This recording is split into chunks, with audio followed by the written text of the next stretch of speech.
njagala okutegeeza nti nina ensonga ze nalambuludde era njagala okuziddamu nti omwaka guno ogwatandise 2023 waliwo ensonga 3 ez'omuzinzi ezigenda okusiikuula enfuufu mu kibuga n'eggwanga era ow'emmeeme entono oba ennafu mwesege nti omanyi ninda kyasinga ate oŋŋamba kakiiti waliwo kakiiti nti kaakano akabaluwa kawandiikiddwa byoyogera birabika era byekuusa ku kyoyita total rubbish anti kyenkugambye nti state yonna okulaba nga mu byonna bye balaba ku Lukwago okuba nti kyekikyamu kino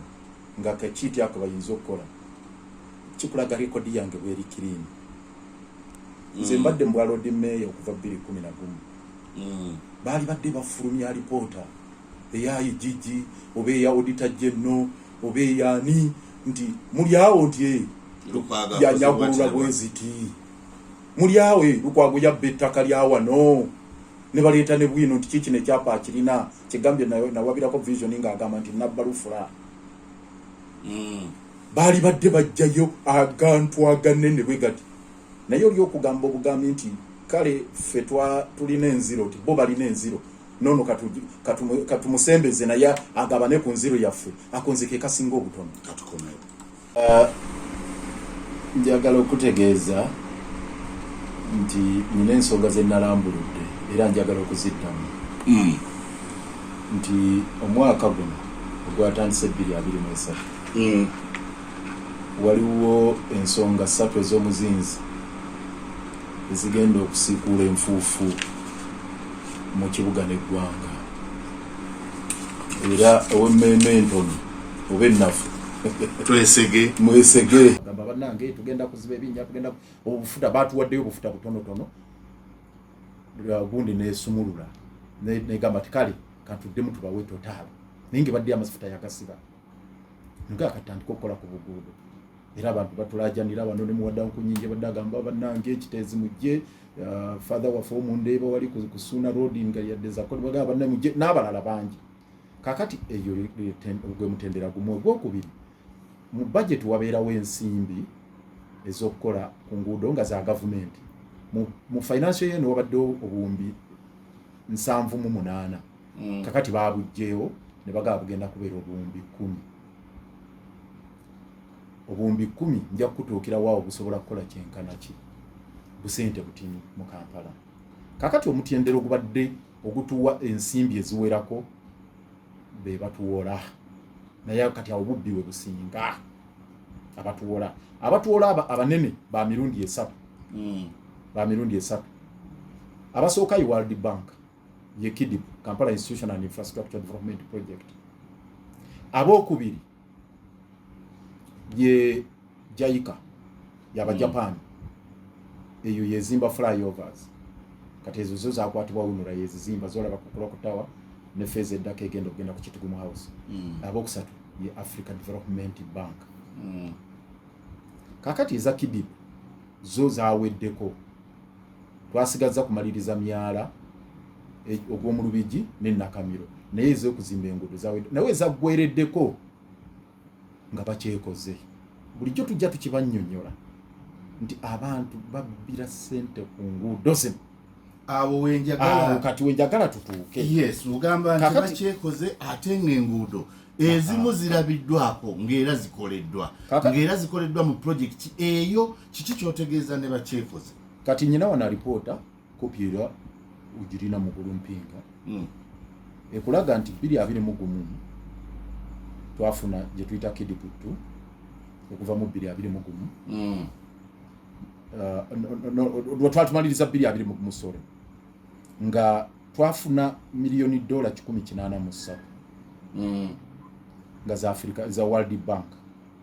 okugaziya ku nguudo z'e Kampala n'ezimu n'okukola ku drainage system emyala egimu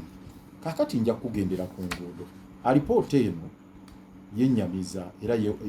ampuliriza nja kusoma bwino nze lyange si bya kusamwa ng'abalala bempulira abasamwa n'ebigambo nga tebalina bwino. Ebyange bwino. Njagala tugende wali Kinyusi mwami. Kati ku Kinyusi nsonga nti bwe ntunulira alipoota nga bwe nagifunye enguudo ezoogerwako zonna at least zikoleddwa. Naye zikoleddwa ku ssente mmeka we tuba tugenda. Okay. Oluguudo katutandike n'oluguudo oluva wano ewange.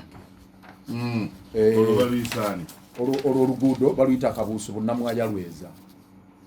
Gwe kwemwe mumanyiwo. Yes. Oluyita Ekitebi ne luyita Bunnamwaya. Lukoleddwa bulungi nyoze wenyumirizaamu. Webale nnyo era ne bwoluyita. Ndoza lukyabulako mataala. Amataala yes kuliko naye gwe togalabako nti kanti kubanga ge bateekako. Oba mpitayo misana. Kakati ekyo kye kisooka okulaga. Nti n'obutaala bwe bateekako butaala obwa sola buli awo bwe buti buzimeera gweyitako ekiro obulabe we bufaanana buli ake bwennyini. Kakati Kabuusu okuva Kabuusu mu junction okuva wano ewaffe oyite Wankuluku Bunnamwaya otuuka e Lweza luliko kilomita 8. Naye lwamalawo obuwumbi 9.3.7 93.7 billion. Akakakubo siri mu ka single lane si double lane. Kati kiba kikulaga nti bwe ziba kilomita 8 obuwumbi 9.3 buli kilomita eba yamalawo obuwumbi 11. Kilomita emu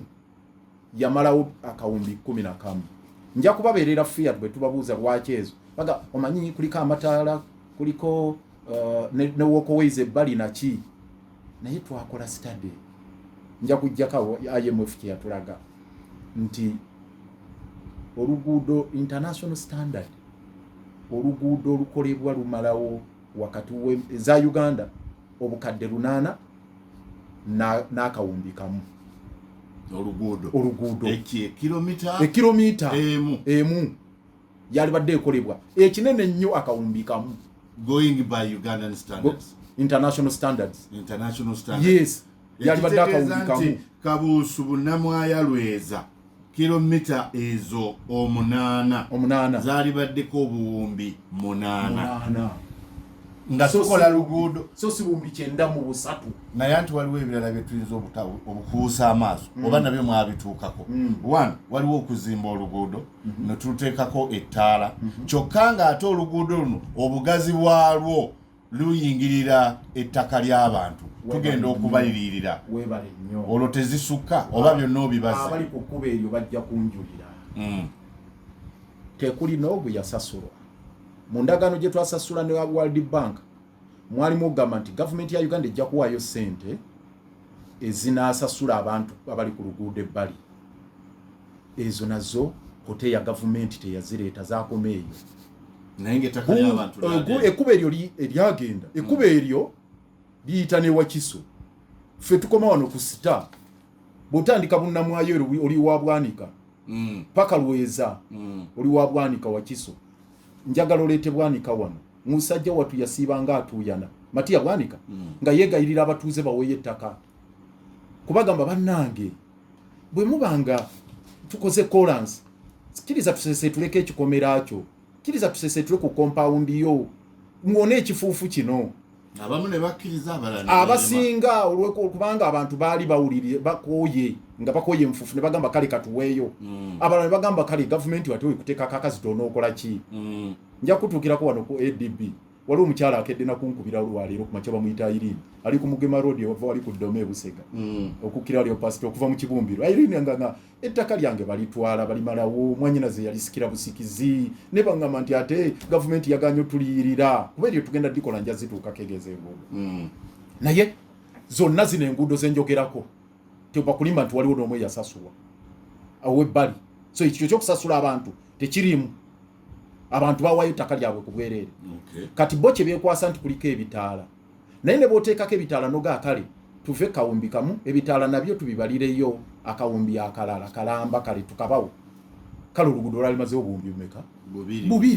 buli kilomita kilomita 8 ku kilomita 16. Where is the balance? Awo Katel akakundi kali kenagambye akagaggawadde kati imagine lubalire nti kale obuwumbi 16 zentuufu ezagendako ku 9 mu 3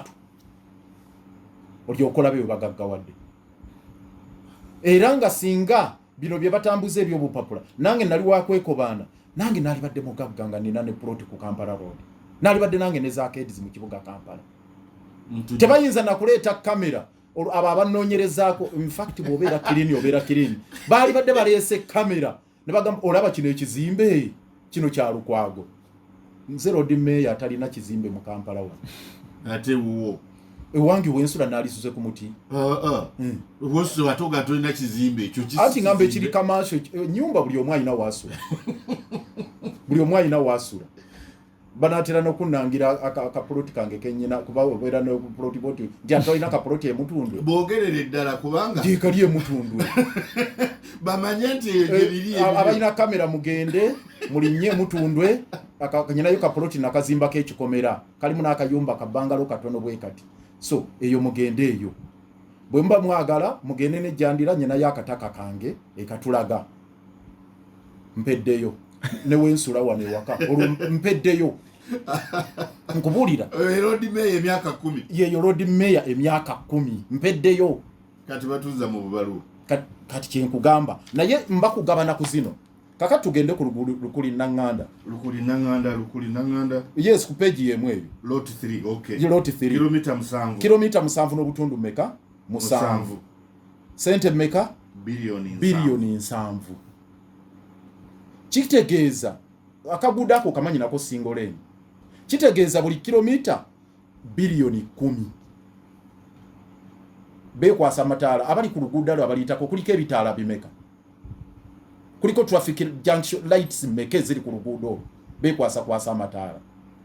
mame Lukwago kakati eyo tuzimaleyo nedda ndamukatono otugambye nti sente zino za KI za World Bank nogamba nti mwakola okunoonyereza by international standards nga at least kilomita emu yali badde egenzeeko akawumbi katya World Bank bwebeba wa sente zino okugenda okukola enguudo zino yo tezirondoola ebawabuwe sente neyesirikira bakola system nti ba contractor be biddinga nakuwa gye bayita bills of quantities n'agamba nti ffe tujja kumalawo kati balistinga zibayita pre-qualified companies ezina biddinga gwe mpinga ne boboira company yo bwe baba tebagilistinga mu zina biddinga otawanira bwerere kati ezo zebalistinga zonna ziri mu katero mukakundi kali omuwendo bagugerekera wamu nti mwenna bana biddinga temukaweziti kakati kampuni zino zonna za China ku nsi kuno teri asinga kugabanguzinga mu China omuchina kasitobu temeranga kiwedde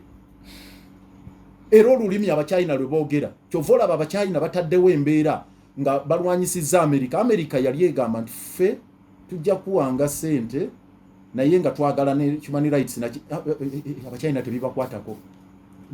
kyovola bakamaleyo na kino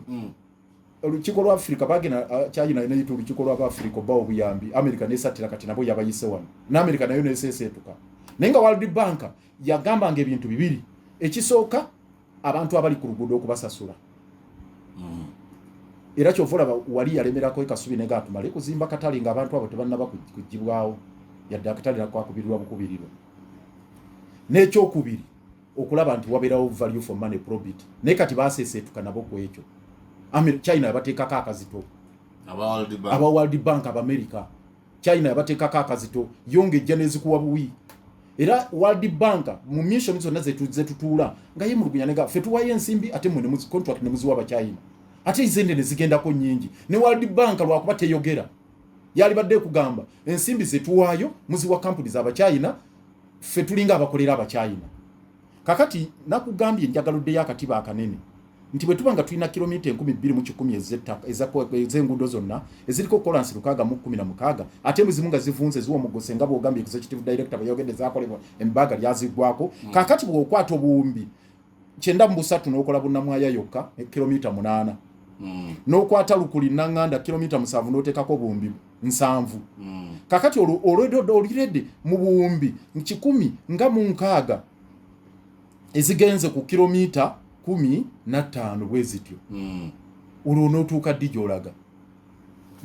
kankutwale ku oluguudo olulala ye Acacia Avenue eno tugigendeko at least eyo double lane lwagaziibwamu naye tewali era yasasula twatema miti gyaffe kakati Acacia bagigatta mulengo gumu loti 1 ng'erimu Kulambiro Ring Road eba Najera link olwe Najera olumanyi eri Kulambiro Najera eringa gye bakubira Kaweesi then olumu ne bateekako Nakawa Ntinda olwo bayita Fletcher Road luva mu town ye Ntinda ne ludde Nakawa olwo nalo double lane ne Acacia Avenue at least ezo nga zigazimuko naye zonna bw'ozigatta ziriko kilomita 9.7 9.7 kilometers nesente obuwumbi 9 kitegeeza zikyali mu mbalirira y'emu eri gye basimbye single lane ne gye basimbye double lane zonna kilomita eri mu buwumbi bwa sente eza double lane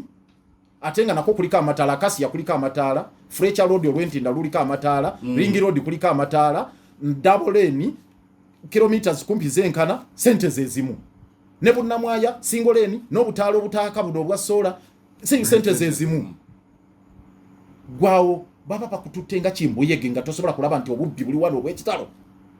naye mwami Lukwago eno ripooti yammwe yes March 2021 era ng'ekusanze mu ofiisi lwaki kivaayo kaakati no olwakuba ompadde omwaganya kati okugisoma natuuza press conference ne press conferences naye nga tebiweebwa mwaganya mu state of the state address n'ekijjayo bino twasaba kanebega nti twasaba IGG Madam Betty Kamya ne mugamba Madam Betty Kamya obubbi buli wano jangu tukuwe bwino nja mwebaza mukyala Betty Kamya ne tiimu ye ne basituka ne bajja ku State Hall ne tubasisinkana n'abakulembeze n'enkwata obukuku bwa fayiro guno kino kye kimu ku bye nawaayo n'ekirala ebisango KCCA bye baze bakola consent judgment nkubuulira tewali musango gutatusinze wali buli musango gw'owabira KCCA gutusinga era nga bakuta accounts naye kanakano kankiiseeyo bwe bakwatanga accounts bazikwata nange ningamba nange kangende nkwata account bansasule zange ningenda nenfuna court order freezing account za KCCA kusalala liazi zange kati ezo nazo li ajja kula kugenda tugendewo mulamuzi ne balaja nange nakwata ne motoka yange gye ntambuliramu na accounts ne tuziganishinga ne tuzifreezinga ne bakkiriza ne bagaka bajjeko 45% omusolo basasula obusigaddewo kati oli ne byajja bikulangira naye accounts zaffe bazifreezinga bati ne bazikwata ne bazifreezinga nga bisente bino kakati IGG simanyi oba muli mufuna kuba ensonga zino twazimuwa Madam Betty Kamya twazibakwasa wakati nze mpaka Public Accounts Committee nereeta lipoota yaayo ngeraga byebimu omulimu ogumufa abamu gwe tukola ya oversight kati bwe tukola bino mungu tugamba Lukwago balwana ntalo balwanisa nkulaakulana sigamba nti oluguudo Acacia terukolebwa oba sente mabaani naye sente zigenzeeko butitimbe n'abazigabanyiddeko lwaki tetufaafaagana nabo kakati ogugu obujja kuzza muliro bajja kuzza muliro kuba omanya nti olwo olutalo lwoyigiddemu lunene era kyovula babeewagala bali eyo kati bateekateeka bapanga kino leero tuzzaako ki nga mbagamba ffe twakapa mpange tujja kuguluba paka lwe naagenda mu ntaana tujja kuguluba paka lwe naayingira entaana nga bino tebinnabaawo olwaleero emabegaawo naawe babadde n'enteekateeka ey'okukola enguudo gwabadde osinziira wa kakati ne tugamba tetujja kugaana kugenda mu maaso nakukola nguudo olw'okuba sente zibbibwa twatuula ne Africa Development Bank nekkiriza otuwa looni kuba kati nkugambye eza Uganda tezikyasoboka era ezo ffe abamu twazeesonyiwa kati twakkiriza nti looni era looni portfolio yaffe ey'eggwanga lyonna wazira abantu obutabalika buli kinaana bazeewula ne zigenda mu bapineti ebabe mwanyi simanya biki naye ffe nga tugamba kale bwe tufuna looni ez'amataala ku nguudo kuba kati waliwo loodi gye tukolako ey'okukola ku mataala ng'eva mu French Development Agency AFD y'Abafaransa yakuteeka emiti emitwalo 2 ku nguudo bakyagituulidde mu cabinet mbwejja kuwayisa Lukwago credit bakyagituulidde naye ey'enguudo Mukama n'atuyamba neyitamu kakati bweyitamu netugaba tutemeteme enguudo ezigenda okukolebwa nga ya $1 million 288 nga bwozigattagatta zivaamu akatabalika kamu tugamba akatabalika kano kajja kututwaza akati situkole ku nguudo abantu bafune ku buweerero bannayuganda bafa amata bannayuganda bafa ebitoomi bizinesi z'abantu zonoonese ekibuga kiwobogose tufube tukole ku nguudo ne babala kati bamaliriza baleese enguudo 31 ezigenda okukolebwa mu bufunze katono nnyo kanziyite mu katono nnyo Wamala Road eri Lubaga Mutesa 1 Road eva ku domain ekirire eri wa pastor namuneita mu Kibumbiro Old Mubende Road eva mu Kibumbiro Busega nekira paka Katale Busega eri ku roundabout Kano Napoli kive Bulaya Albert Cook nayo Lubaga Bulange Junction eri wano Bulange Kigala Road nayo eri Lubaga eva wali wamugana nge Kasawuli awo kusakana negenda Rungujja mu Kitunzi Kizito Road Muzito Road Lubaga Mugema Road Mugema Mugema Road yeri ey'okudome Masiro Road ogimanyi Masiro Road weri Sentema Road ogimanyi embeera gyerimu Kasubi Northern Bypass eyino okugaziyizibwa okuva mu junction Kasubi okutuuka Namungona mu junction kuba okulugaziya lwakuva nakulabye bakuli katulina okweyongerayo Kabega Road eyeri Machindye Kayemba Road nayo Machindye abamanyi side ze Nabisaalo awo okuva ku madiri kameni ku gundi ku Mubaraka okukirira eri wansi Nabisaalo Suna 1 Road eri Mutundu Machindye Suna Yerubaga si Machindye wano bateekako kikyamu Suna Road yeyita wali Krezi yeyita wali Kodinia Jibalenti Mundeeba ne Kabowa ne Suna Road tujeri then Kabalagala Junction yakuddamu Nsambya Hanron Machindye Salama Road eri mu mbeera mbi ddala Machindye Luwafu Road eva wali ku kooti nekirira paka eri okwegatta ku luli oluve wakulekaana Portbello Road eyo gimanyi bulungi nfu ddala the Old Portbello Spring Road 50th Street mu Industrial area 60th Street Industrial area 7th Street 8th Street Namuwongo Sapro Kagwa Road olumanyi luno omanyi werufaanana Queensway okubita paka Kibuye then Chebando Ring Road nalwo si lulungi n'akamu n'aketonde Kisaasi 2 Road Ekisaasi wamu n'olw'ekitezi gye tuyita okutwala kasasiro waffe n'ab'ekitezi balajana ande Simon Kaweesa wamu ne muganda wange muwadanku nyingi bali eyo balajana n'abatuuze so zeze enguudo 31 naye ngenda kukubulira emivuyo egirimu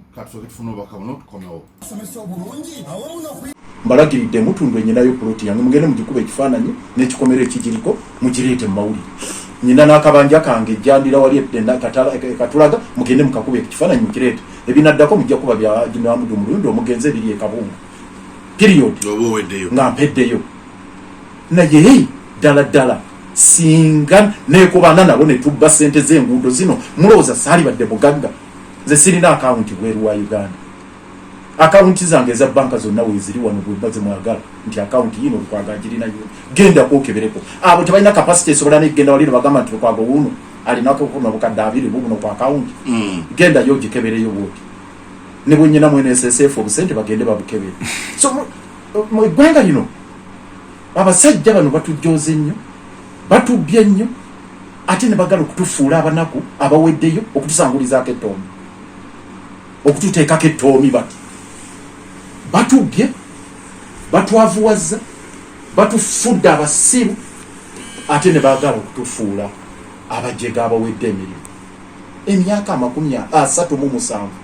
tosobola kukola kilomita 10 ez'enguudo mu kibuga Kampala kilomita 10 kyokka bwe kiti mu myaka 37 kubanga ezo olukaga mu 16 zetwogerako zakolebwa abafuzi b'amatwale zakolebwa gavumenti ezasookako ziwo muggose ebinnya tuddabiriza kino kijja kino kikola kino kimeruka tebasobola kubikola n'ensimbi zetuleese muzibye muzika weebuuza nti naye muntu ki alya emyaka 37 nga tokkuta tosobola kwebajjagala tosobola kukola ki n'olya emyaka 37 listi y'enguudo zino njagala kumaliriza ku kyokulya ekyo bwe tunadda wano nompa omukisa media gumpaako kolumu ku CBS wa nembaatulira we baalya banka ya First Family we baalya banka ya Kigundi nkuwadde ebiwandiika awo ojja kugenda obisomemu olimpa omukisa n'enkomawo nawandiikira ennaku ezo katuntu nga noonyereza mu Parliament nemugaa nti nze Kigundi yafa nandekera ebyamabi nze omu ku bantu be yali asinga okuteresa ebyamabi ebisemberayo ddala ne byomanyi nti byakyama byennyina ebimu ku byo ne mbagamba ndiredo bibaleetera ne mbawandiikira lipoota eya Deloitte and Touche ne mbawandiikira lipoota ne mbaleetera statement Kigundi yeeyinyi gye yeekolera nga tugitwala mu kkooti waba mugemerere ne Tibulya ne Go Thembi ne mbaleetera buli kimu kyonna ne mbiteeka wali ku mmeeza ne tubaleetera bwino butya bwe bagamba nti baguze gundi UCB ebibaga nti Salim Saleh aguze UCB ne sente zaalimu ne mbaleetera bwe bayogera ku First Family President Museveni yennyini omwana Muhoozi yennyini Jovia Saleh ne banabalala bonna byonna nga mwebiri mu report gyenkuwaddaawo njagala nkulage obulumi Kigundi bwe yafa nabwo bwolimpa omukisa wano nga nsobola okubinnyonnyolawo ebityo mugaggawalidde mu ggwanga lino ze biliyoni 37 kati ettaka lyonna eka 10 miliyoni $10 bwe buwumbi 307 bw'oba ofunye exchange rate ya 13.8 miliyoni $10 bwe buwumbi 308 budget y'ekitongole ya KCCA ey'omwaka mulamba ya buwumbi 375 ezo bagenda ogwo bali ku mulyo tebakulimba naye ettaka lyoweeriri ettaka weeriri n'abagambibwa abatembeyi babatutteyo naye nkubuuza ttaka lyawa waliwo wansi awo gold waliyo mafuta erigula miliyoni $, erigula obuwumbi 308 nga batunda sente bali ku ddembe eka 8 biliyoni 4 ye miliyoni $, emu bweti sente bali ku ddembe gye bagitunda ate nayo kati ne bagamba evudde Kayongo bagamba kati Susan ate yazze mu katale Susan naye bamugobye bw'abatyo kakati bagamba simanya ekyapa bakiziza n'ekyapa tukinoonya mu KCCA tekirabika bagula usafi biliyoni 43 so ensimbi ezo zonna ezidobonka nezigenda wali baddewo enkyukakyuka y'amaanyi ku bulamu bw'abannakampala either mu kuzimba obutale mwami Yoweri Kaguta Museveni yagamba tutuzimba obutale bubiri mu division fe twatugambye kamu nti tewali nsimbi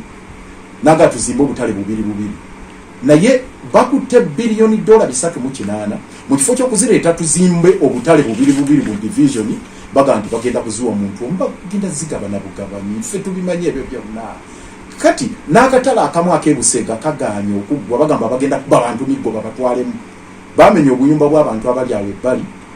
nekkuba erya Old Muwende terinakolebwa tekannaggwa kitintale katulemera mu musingi ettaka weeriri naye ensimbi zibuze bukoto nga tulina okuzimba akatale ak'ekasubi twazimba kabandabanda kali awo abantu bali bali mu mugotteko ndeba bali badde nate bali mu mbeera obutale bali mu tunulira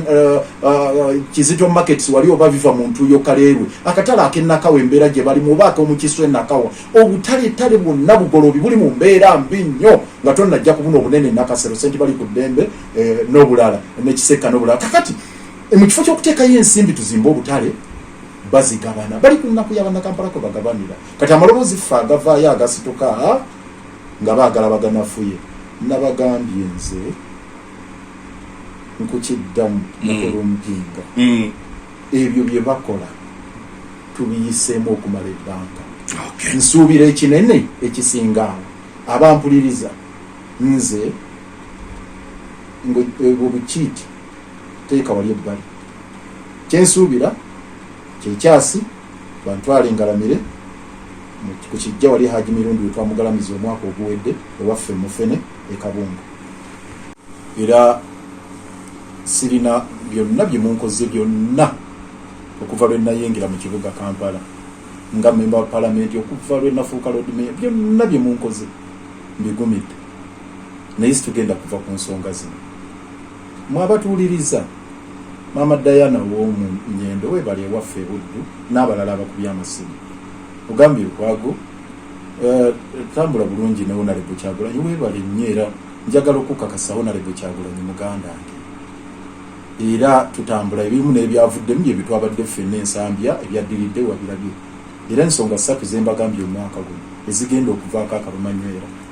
kwe kulemberamu olutalo olw'okulwanyisa abalabbayi mu kibuga Kampala ako kakatero kagenda kusiikula enfuufu era mmanyi n'olwaleero n'enkya bagenda kufulumira ekyokubiri kyekyo ky'okukwatagana tutambulira wamu n'ekyokusatu okulonda kwaffe okugenda okubeera mu kibiina okugenda okubeera mu gw'omusanvu naye nga mbunzikira ddala abatuwuliriza bagamba nti Lord Mayor mutwogerere mutulwanirire mbasaba basebo nammwe mubeere eyo nga mwebeereramu kigambo ekyo Honorable Kyagulanyi bwe yakyogerako njagala mukitwale mu makulu gaakyo kye kitegeeza baleme kuteekamu kasasiro weebeereremu weetegeerere kubanga tuyimirirawo ne tuteekayo mugongo ne bakuba ate ogenda okuwulira ali eyo kaga naye oba bino bituufu oba si bituufu egamba njagala weebeereremu of course nze byo tebimpugula ttama naye olwo baagala kunafuya gwe olwedde onafuye kasita otandika okufuna tama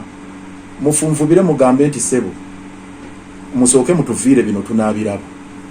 ffenna amaaso n'obwanga tubuwolekeza abasajja bano bagambe kale byonna mubyogedde tubiwulidde naye musooke mutuviire mu gavumenti kyemutufuze abatuwuliriza mbaagaliza omwaka omulungi njagala okuddamu okubagamba nti tugenda kuziika maama waffe wa Supreme Mufti ekinyiri nakifuma